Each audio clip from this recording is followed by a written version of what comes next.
Okay, good morning mga bata. Gusto ba niyo magkaada kita ng story nga na?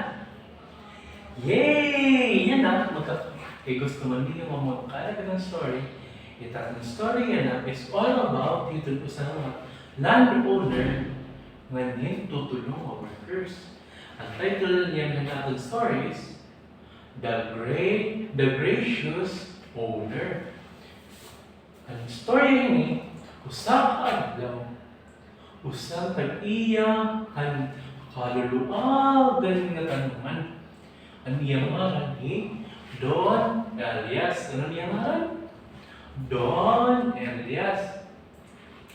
Tapos, hiya kilala ito niya pagiging generous, ito niya pagiging wise, nga usa pa, ito niya pagiging fair or pagiging patas. Tapos, usa ka adlaw, tumindog iya ang iya kaluwagan sa niya nga kailang iya maninin oras o panahon nga pagtanom. I-prepare niya nga lang itong pagtanom.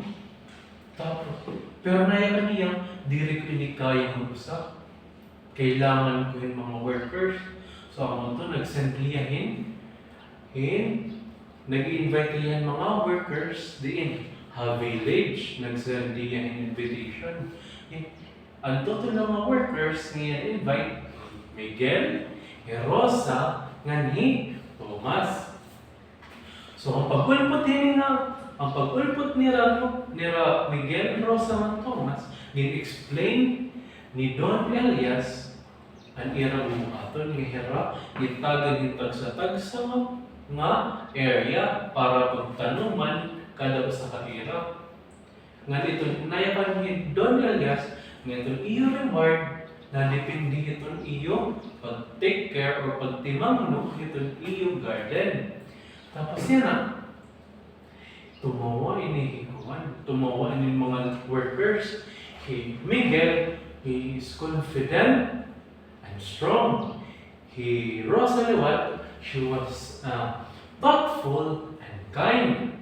Tapos Thomas, usahiyang mabalto, pero tiya ginubuhat itong pinapamadali nga pamaagi.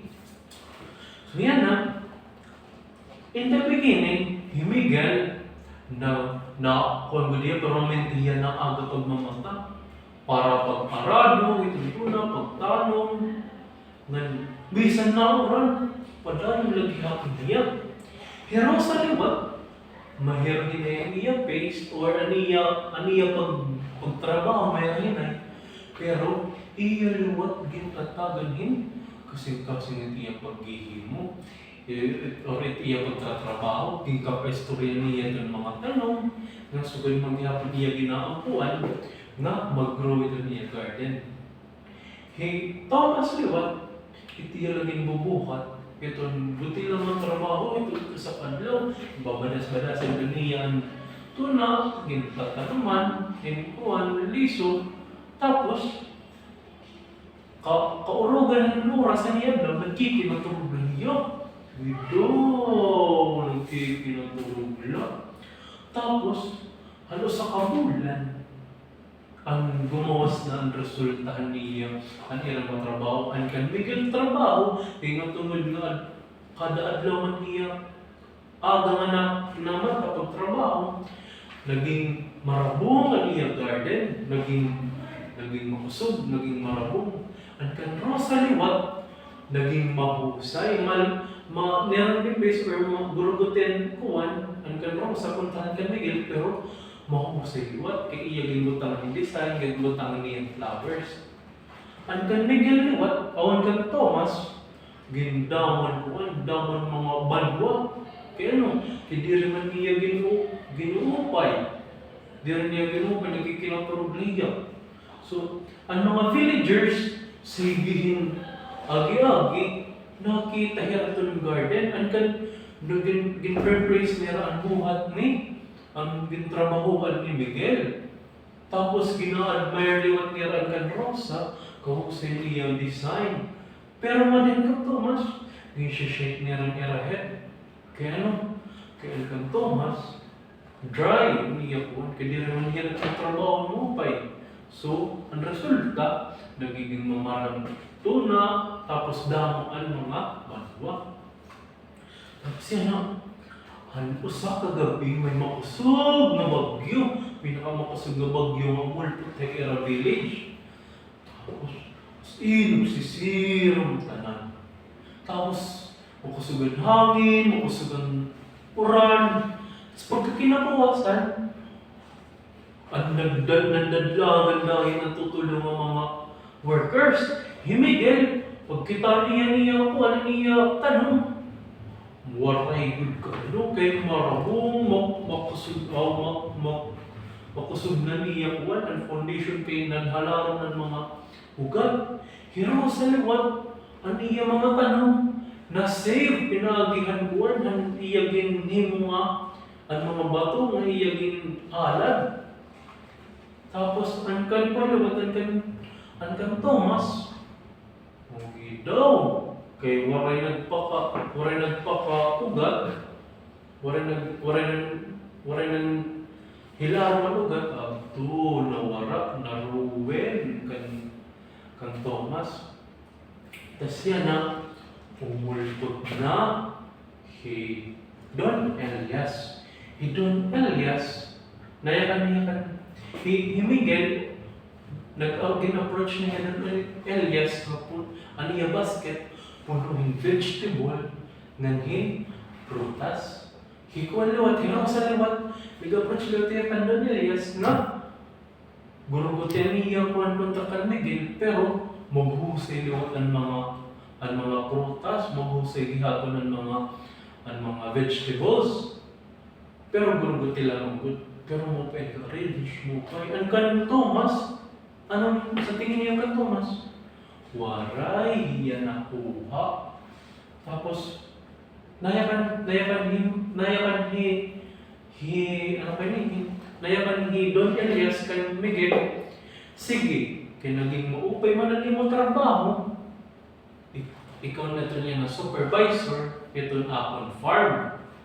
Tapos Rosa naman kayo itong naging pakita mo niyo mo pag-care ang mga tanong. Ikaw liwat ito. Tatagan ko lang ikaw yung garden, gan ikaw pag-design. Tapos, nanyakan ni Don Elias kan Thomas. Nanyakan ni Don Elias kan Thomas. Nabaruan mo ang makuri ng lesson. Pero kada season, sa rin ni Don Elias, pero kada season may the chance pagbago. Yan hinayakan ko, Thomas, bawa niya tapos nag-iyagin siya, nag-sorry yakan Don Elias, sorry Don Elias, sayang ko na akong time. Tapos, pero yan gitagan ni Thomas panibag mga chance. Saring ni Don Elias kang Thomas, sige, begin again. Learn, work, and grow. Ang pagkasunod nga season, nagpatutduhin Thomas kan Rosa ngan kan Miguel. Ginano ba niyo para mag-upay ang iyo? Kuhaan ang iyo garden. Tapos, ang katapusan ng tuig, ang tutulong na area, ang kan Miguel, kan Rosa, ng kan Thomas, naging maupay tanan, nag-ira, kuha, nag-ira garden, naging maramong tanan, naging healthy. Dahil really, faithfulness bears fruit. Laziness steals your season, but there is always hope when you choose to begin again.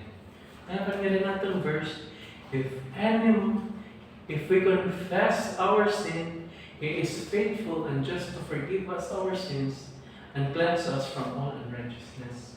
Ang Ginoo, grasyoso, bisan kita nakabuhatin sana, itatagal lagi hapon kita ng chance niya kung kita in repentant. So, pamulatan natin lesson niya na aga. Yay!